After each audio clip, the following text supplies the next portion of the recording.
समय बहुत कम बचा है, लेकिन तुम लोग अभी भी अपने टाइम को वेस्ट किए जा रहे हो क्योंकि तुम लोग को अभी भी रियलाइजेशन नहीं है, एक्चुअल में नहीं है। जनवरी की स्टार्टिंग में तुम में से काफ़ी बच्चों ने प्लान बनाया होगा कि यार मेरा फरवरी 5 तक, फरवरी 10 तक या फिर फरवरी 20 तक मेरा पूरा सिलेबस कंप्लीट हो जाएगा अगर मैं इतना इतना कर लूँगा। लेकिन तुम में से अधिकतर बच्चों ने अभी तक उस टाइम टेबल को बीच में ही तोड़ दिया होगा। बीच में तुम्हारा सिलेबस जो है वो कंप्लीट होने से रह गया और तुम में से अधिकतर बच्चे अभी भी ऐसे हैं जिनका सिलेबस कंप्लीट नहीं है। क्या गारंटी है कि इस 5 दिन के बाद जब तुम्हारा एग्जाम कंडक्ट होगा और एग्जाम बीत जाएगा तुम्हारा सिलेबस कंप्लीट हो सकता है कि तुम एग्जाम देने के बाद सिर्फ पछताओ, सिर्फ पछताते रह जाओ और गिनो कि मेरे यार 32 नंबर इसमें बन गए, अच्छा इसमें 35 आ जाएंगे, इसमें 80 आ जाएंगे। इस तरीके से तुम्हारी 60 to 70% आ जाएगी। तुम यही कैलकुलेशन करोगे। तुम्हारे पास अभी टाइम बचा है लेकिन तुम इस टाइम की इंपॉर्टेंस को नहीं समझ रहे। तुम लोग सोच रहे हो कि यार बीतने दो टाइम, मेरा रिजल्ट आएगा और रिजल्ट वाले दिन जब मैं परेशान होऊंगा मेरे मम्मी पापा पीछे बैठे होंगे और मैं अपने रिजल्ट को चेक कर रहा हूँ। तुम लोग का माइंड सोचना उस समय क्या होगा। अगर तुम स्कूल जा रहे हो रिपोर्ट कार्ड लेने, उस टाइम पे तुम लोग डर डर के जा रहे हो, क्या फायदा है उसका। इससे बढ़िया तुम्हारे पास अभी टाइम बचा है, तुम अपने टाइम को अच्छे से यूटिलाइज कर सकते हो, लेकिन तुम लोग इसको वेस्ट कर रहे हो। तो क्या करे भाई, कुछ तो बता। तूने ताने मारने के लिए इस वीडियो को मेक करा है? नहीं, मैंने आपको ताने मारने के लिए इस वीडियो को मेक नहीं करा। कुछ टिप्स हैं, बट उनसे पहले आपको रियलिटी को फेस कराना वो बहुत इंपॉर्टेंट है। आपको ये पता होना चाहिए कि आपके इस समय सिचुएशन एक्चुअल में क्या है। उसके बाद जो मैं आपको तरीके बताऊंगा वो एक्चुअलिटी के तरीके हैं, वो रियलिटी वाले तरीके हैं। वो ऐसे नहीं है कि मैं चीख करके आपको आज बोल दूं तो हो जाएगा, नहीं। अब चीखने वाले टाइम चले गए, अब आ चुका है आपको रियलिटी इन डेप्थनेस के साथ समझाना कि एक्चुअल में तुम लोग करोगे क्या। देखो, तुम में से काफी ऐसे बच्चे होंगे या फिर अपने क्लास के टॉपर को उठा करके देख लो, एक्चुअल में वो बंदा 5 मिनट के अंदर उतने टॉपिक को कंप्लीट कर लेता है जिस टॉपिक को कंप्लीट करने में तुम्हें 2 से 3 घंटे का टाइम लगे या फिर 8 घंटे का टाइम लगे। क्योंकि तुम लोग अपने टाइम को 8 घंटे तक खींचते हो। यार मेरी पिंटू से लड़ाई हो गई थी, कल क्या हुआ होगा उसके साथ, फिर उसके घर वाले।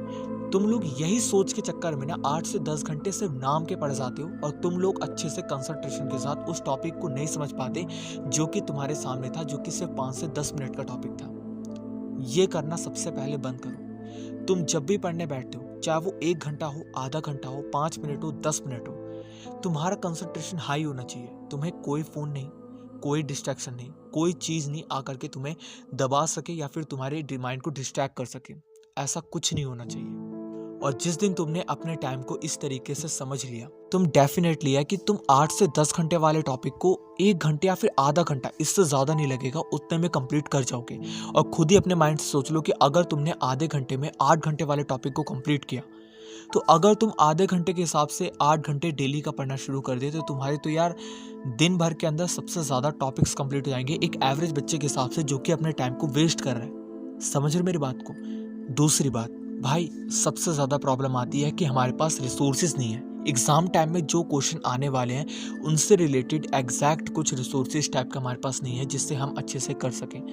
आपको बताऊं, मेरा जो रिसोर्सेज होता है वो एग्जाम टाइम पे आता है। ये एक्चुअल बात है। अगर पिछले साल के बच्चे देख रहे हैं जो इस समय क्लास 11th के अंदर है, वो बताएंगे आपको कि मेरा जो भी रिसोर्सेज होता है, जो भी मटेरियल्स है, वो आपका एग्जाम के 1 या 2 दिन पहले आता है। मैं इस बार सोचा था कि यार पहले इसको अपलोड कर दूं, बट मैंने चेक करने के लिए सब्जेक्ट वर्ब कॉनकॉर्ड इस लेक्चर को, जो कि पूरे यूट्यूब पे आपको सबसे इजी लैंग्वेज के अंदर, सबसे ज़्यादा इजी, आप चाहे कंपेयर कर सकते हो चाहे आप चेक कर सकते हो, सबसे ज़्यादा इजी के अंदर आपको मैंने समझाने की कोशिश करी है। बट उसके अंदर अगर आप व्यूज़ देखो तो सिर्फ 1000 या फिर 1200 है। क्यों ऐसा?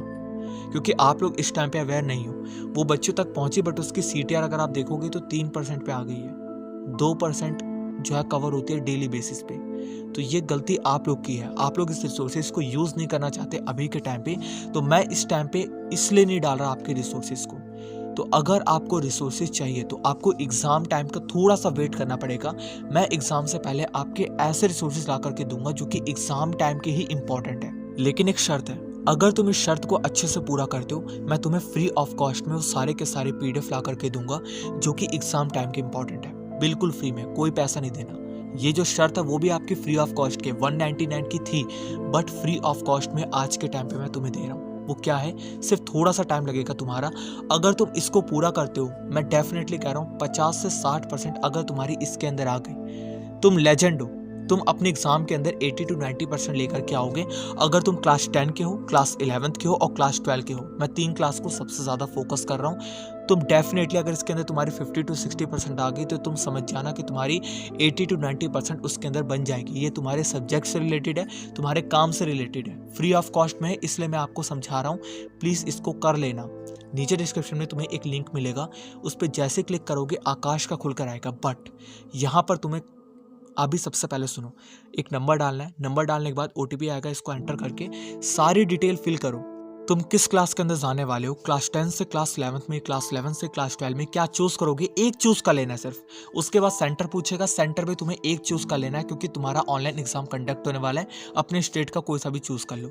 इसके बाद तुम्हें डेट पूछी जाएगी कि कब दोगे। अभी की डेट को फिक्स करो, आज ही की डेट को, और इसको देना स्टार्ट कर दो। डेली 9 से 7 में तुम्हारा एग्जाम होता है स्टार्ट। 30 मिनट का एग्जाम है। अगर तुम इन 30 मिनट के एग्जाम को देते हो और इसके अंदर तुम्हारी 50 to 60% आती है, समझ जाना कि तुम्हारी 80% आएगी डेफिनेटली, क्योंकि इसके अंदर जो क्वेश्चन है वो डेफिनेटली एपिक क्वेश्चन है। और अगर तुम्हारी 80, 90 या फिर 95 इतने तक पहुंच गई तब तो तुम समझ जाओ कि राजा हो। तब तो तुम्हें स्कॉलरशिप भी मिल जाएगी आकाश की और सब चीजें तुम्हारे लिए, फिर तो विन विन सिचुएशन। अब इसके बाद तुम्हें कुछ नहीं करना। तुम्हारी टेंशन अब मेरी टेंशन बन चुकी है। अब तुम्हें कुछ भी नहीं करना, सिर्फ यहाँ पे एक चीज ध्यान देनी है, तुम्हें इस एग्जाम को अच्छे से दे देना है। और एग्जाम के लिए जो स्टडी है चैप्टर्स को, वो थोड़ा बहुत पढ़ लेना, क्योंकि देखो यहाँ पे 1 शॉट वीडियो से अगर तुम चैप्टर का ओवरव्यू ले लोगे ना, तो ही तुम इंपॉर्टेंट चीजों को भी पढ़ सकते हो। अगर मैं तुम्हें कह दूं कि ये इंपॉर्टेंट है, इसको कर लो, या फिर मैं तुम्हें PDF ला करके दे दूं क्वेश्चंस का, इन क्वेश्चन को तुम्हें अच्छे से याद कर लेना है, तुम कैसे करोगे। मैथ साइंस के अंदर तो दिक्कत आ जाएगी ना कि यार तुम्हें इस चैप्टर का बैकग्राउंड ही नहीं पता क्या है, इस चैप्टर के अंदर ट्रिग्नोमेट्री नहीं पता क्या होती है, तुम उसके क्वेश्चन कैसे सॉल्व करोगे। थोड़ा बहुत चैप्टर्स को तुम पढ़ लेना, उसके बाद तो मटेरियल है तुम्हारे लिए, लेकिन इस एग्जाम को जरूर देना। नहीं तो देख लो, आज मैं सच बता रहा हूँ, फ्री ऑफ कॉस्ट का 199 में, 0 रुपए में तुम्हें आज मिल रहा है। आने वाले टाइम पे अगर मैं तुमसे इसी चीज के लिए कि मैं PDF ला करके दूंगा, मुझे 300 रुपए दे दो, 400 रुपए दे दो, 200 रुपए दे दो, मुझे एक पैसा नीचे तुम लोगों से, फ्री ऑफ कॉस्ट है।